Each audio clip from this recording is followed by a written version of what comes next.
Kasalanan. Itong pagkakataong ito, sumama ang ating Panginoon.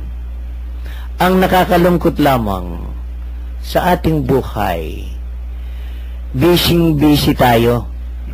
Marami tayong iniimbitahan, lalo na yung matataas na karangalan sa lipunan. O kung hindi man, yung may sinasabi sa buhay. Yun ang malimit nating yayain. Pero nakakalimutan natin ang ating Panginoon ay yayain din natin na pumasok siya sa ating katauhan. Sana magkaroon tayo ng pagkakataon na anyayahan natin ang Panginoong Hesus. Hanggang ngayon, nag-aantay siya sa bawat isa sa atin na papasukin natin siya. Kung minsan nga sinasabi ng mga dalubhasa sa kasulatan, walang sandaling hindi kumakatok ang ating Panginoon sa ating mga puso. Kailangang buksan lang natin. Kailangang tanggapin lang natin. Papasok at papasok ang ating Panginoon sa ating buhay.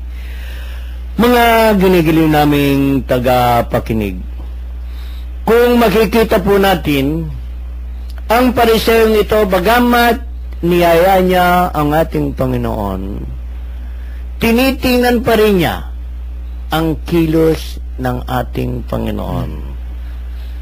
Noong may dumating, dahil may nakabalita sa kanya na nandoon sa bahay ng Pariseyo, isang makasalanang babae ang pumunta roon. At pagkatapos, hinalikan ng kanyang mga paa, binuhusan ng pabango, at walang tigil na pinupunasan sa kanyang buhok yung mga paa ng ating Panginoon. Alam ng Pariseyong ito na ang babaeng ito'y makasalanan. Umahatol sa kanyang kapwa ang Pariseyong ito. Parang ipinahihiwatig ng ating Panginoon sa bawat isa sa atin. Tayong lahat ay nagkakasala. Kaya katulad ng mga sinasabi nga ni Kuya Ben, na umahatol na ang mga Katoliko ay makasalanan dahil sila ay born again, walang kasalanan, dahil sila ay profesor na nagtuturo ng salita ng Diyos. Napakagaling ng mga taong ito. Sana isabuhay din nila ang kanilang ipinangangaral. Makita sana sa kanila ang larawan ng ating Panginoon. Hindi sila nagtuturo ng dahil babayaran sila. Hindi sila nagtuturo upang kumita sila. Sana ginagawa nila ito ng regalo seryoso sa ngalan ng Panginoon. Gumastos ang babaeng ito para ibigay at ialay sa paanan ng Panginoon. Sana ang mga ginagawa natin, gagamitin natin ang mga salita ng Diyos hindi upang ikalakal, kundi para tanggapin ang mensahe ng ating Panginoon, ng ating kapwa, upang ito'y maging patnubay nila ang salita at aral ng Diyos.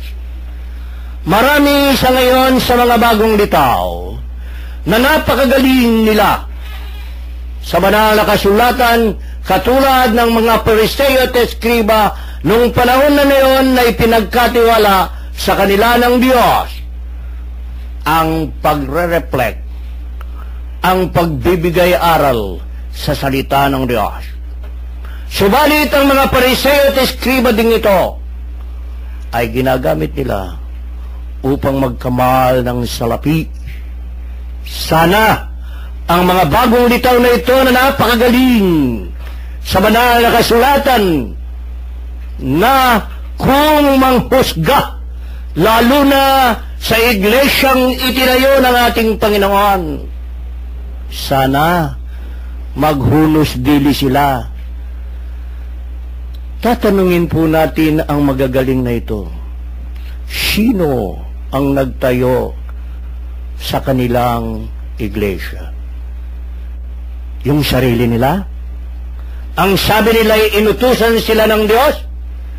Sila'y tunay na inihalal sila ng Diyos upang magkaroon ng pagkakataon na magbalita ng mabuting balita ng Diyos?